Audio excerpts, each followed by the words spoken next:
I called my mother at 7:14 on a Tuesday night. My throat was closing. I could barely breathe. I told her I needed help. I needed her to come. Now.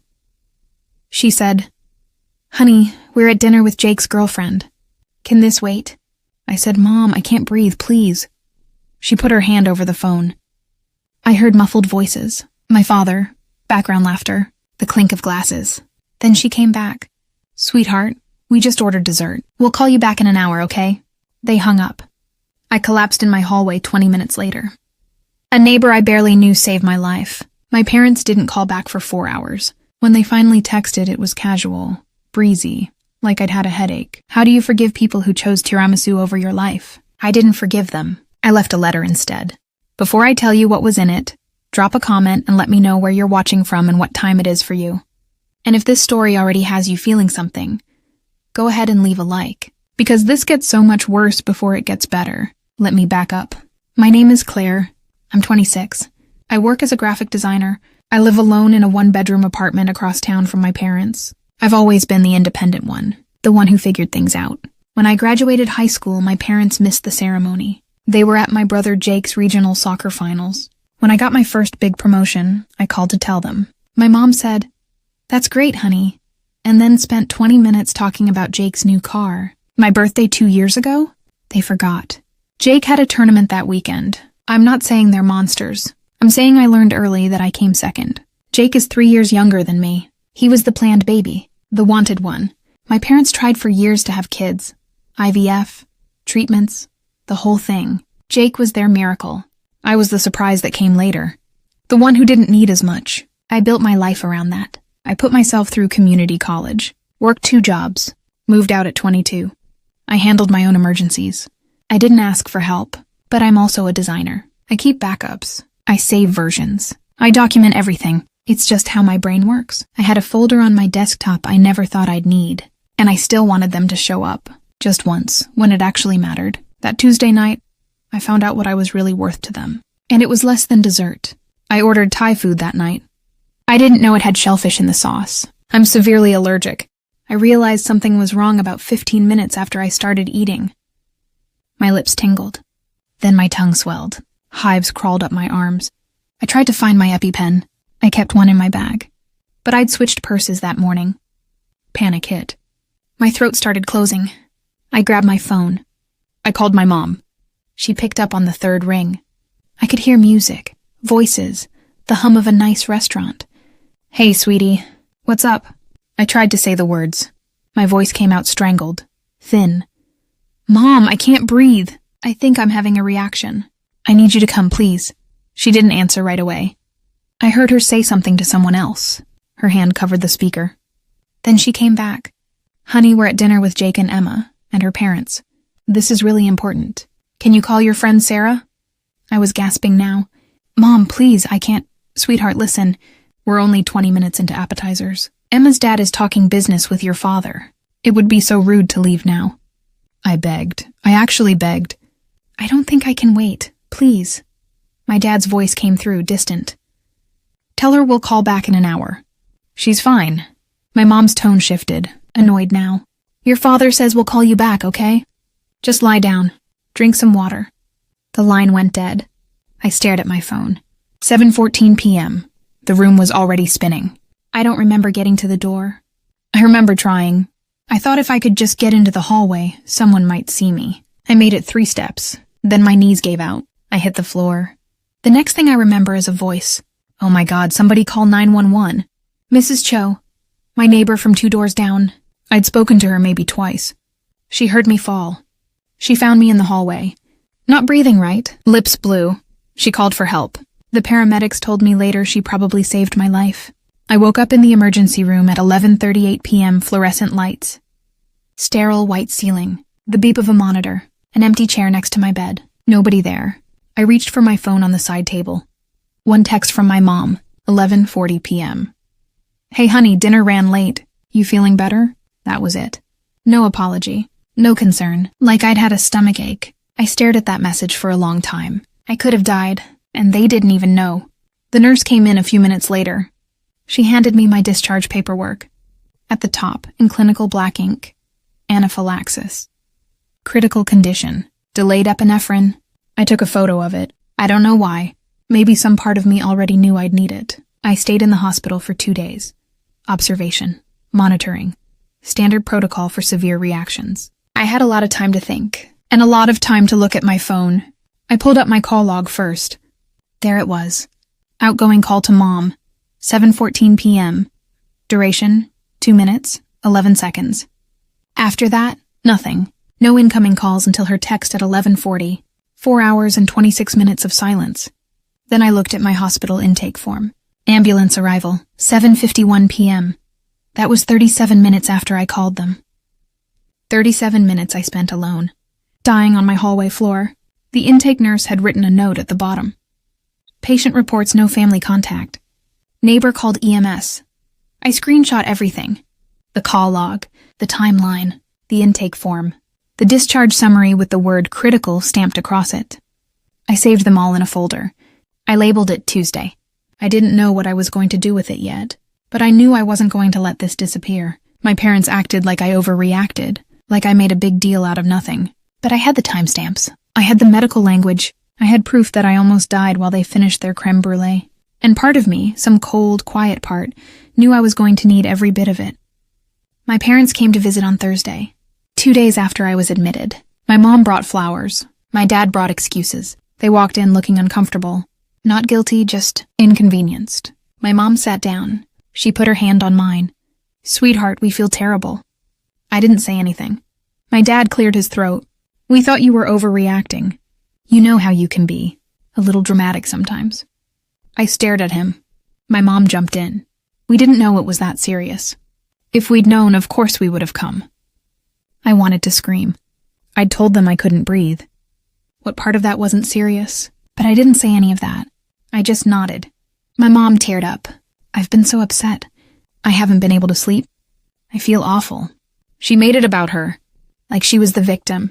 My dad stood up. "You're fine now. That's what matters. Let's not dwell on this, okay? You're tough. You handled it." Then he changed the subject. "Jake's engagement party is in 4 weeks. Saturday the 18th. We need you there. Family sticks together." My mom nodded. "Emma's parents will be there.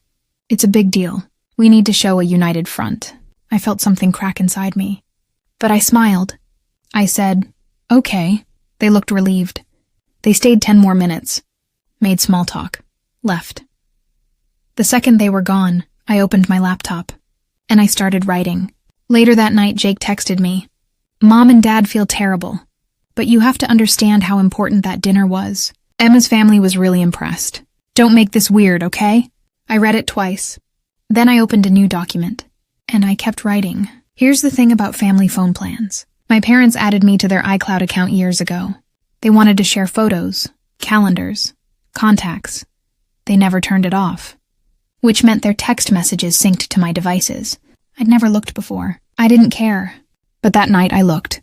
And I found something I wasn't supposed to see. A thread between my mom and my dad. From that Tuesday, 7:22 p.m., 8 minutes after I called. My mom. "She's probably fine." You know how she exaggerates. My dad. "Let's give it an hour. Emma's father is talking business. This could be good for us." I kept scrolling. 9:03 p.m. My mom. Texting her friend Linda. "Dinner is amazing.